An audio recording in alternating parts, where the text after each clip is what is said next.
111번 학교 폭력에 영향을 주는 부모의 양육 태도에 관한 설명으로 옳은 것은 4번이죠. 자녀의 폭력적인 행동에 대한 부모의 허용적인 반응은 자녀의 공격성을 강화한다. 이 설명은 옳습니다. 다시 말해서 부모가 자녀의 폭력적인 행동을 허용하면 자녀는 이 행동이 괜찮다고 생각할 수 있습니다. 그래서 더 자주, 더 심하게 폭력을 행사할 가능성이 높아지는 거죠. 따라서 자녀의 폭력적인 행동에 대한 부모의 허용적인 반응은 자녀의 공격성을 강화한다. 이 설명은 옳습니다. 나머지 문항들은 옳지 않은데요. 한번 확인을 해보도록 하겠습니다. 1번 부모의 방임적 양육 태도는 학교 폭력과 관련이 없다. 없을까요? 있습니다. 부모가 자녀를 방치하면요. 자녀가 폭력적인 행동을 할 가능성이 높아집니다. 따라서 관련이 있습니다. 2번 부모의 개방적 의사소통은 자녀의 폭력 행동과 정적인 상관이 있다. 틀렸죠. 부모와의 원활한 소통은요, 자녀의 폭력적인 행동을 줄이기 때문에 이렇게 개방적인 의사소통은 자녀의 폭력 행동과 정적인 상관이 있다. 이런 설명은 틀렸습니다. 3번 부모의 일관적 양육 태도는 자녀로 하여금 행동 규제를 학습하지 못하도록 하여 공격 행동을 지속시킨다. 틀렸죠. 부모의 일관된 지도는요, 자녀의 폭력적인 행동을 줄이므로 이 설명은 틀렸습니다. 5번 부모의 수용적 태도와 자녀의 도덕성 발달은 관련이 없다. 관련이 없나요? 아니죠. 부모의 수용적 태도는요, 자녀의 도덕성 발달에 긍정적인 영향을 미치기 때문에 관련이 있습니다. 따라서 4번 자녀의 폭력적인 행동에 대한 부모의 허용적인 반응은 자녀의 공격성을 강화한다. 이 설명만 학교폭력에 영향을 주는 부모의 양육 태도에 관한 설명으로 옳습니다. 따라서 답은 4번입니다.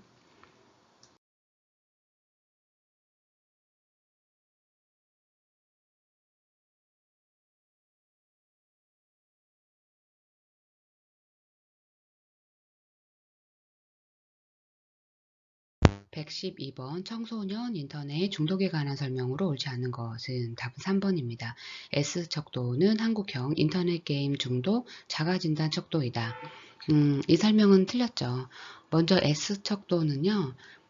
한국형 인터넷 게임 중독 자가진단 척도가 아니라 MMPI에서 사용되는 심리측정 도구죠. 그리고 인터넷 게임 중독을 진단하기 위해 흔히 사용되는 척도는 K척도입니다. 따라서 3번이 설명으로 옳지 않아서 답이 됩니다. 나머지는 다 옳은 설명입니다. 한번 읽어보도록 하겠습니다. 사회적으로 고립되고 위축된 청소년일수록 인터넷 중독에 빠질 가능성이 높다. 두 번째, 인터넷 중독 위험군 발굴을 위해 매년 초등 4년, 중등 1년, 고등 1년을 대상으로 전수조사를 실시한다. 맞고요. 4번 16세 미만 청소년들은 자정부터 새벽 6시까지 온라인 게임을 하지 못한다. 맞습니다. 일명 셧다운 제도죠. 5번 레스큐 스쿨은 인터넷 중독 청소년을 대상으로 운영된다. 맞습니다. 따라서 옳지 않은 설명은 3번이고 나머지는 다 옳은 설명입니다. 113번 학교 내 자살에 대한 학교의 사후 개입으로 적절하지 않는 것은 답은 2번이죠. 애도를 위해 매년 기념일을 정해 추모한다. 매년 추모하는 것은요, 자살을 미화하거나 반복을 촉진할 위험이 있습니다. 따라서 2번 애도를 위해 매년 기념일을 정해 추모한다. 이 사후 개입은 적절하지 않습니다. 그래서 2번이 답이 됩니다. 나머지는 학교 내 자살에 대한 학교의 사후 개입으로 적절합니다. 한번 읽어보도록 하겠습니다. 1번 위기 개입 팀을 구성하여 소집한다. 맞습니다. 3번 모방 자살 예방을 위해 위험 학생들의 행동을 주의 깊게 관찰한다. 맞습니다. 4번 학생들을 대상으로 사후 개입 프로그램을 실시한다. 맞습니다. 5번 사후 개입 과정을 기록하여 관리한다. 맞습니다. 따라서 학교 내 자살에 대한 학교의 사후 개입으로 적절하지 않은 것은 2번 애도를 위해 매년 기념일을 정해 추모한다. 이 사후 개입은 적절하지 않아 답이 됩니다. 114번 다음 중 청소년의 자살 행동을 높이는 요인이 아닌 것은 답은 1번이죠. 높은 문제 해결 능력입니다. 높은 문제 해결 능력은요, 청소년이 스트레스나 어려운 상황을 효과적으로 극복하는데 도움이 되죠. 따라서 자살 행동을 높이는 요인이 아니고 오히려 자살 위험을 낮추는 보호 요인입니다. 나머지는 청소년의 자살 행동을 높이는 요인으로 맞습니다. 한번 읽어보도록 하겠습니다. 물질 남용.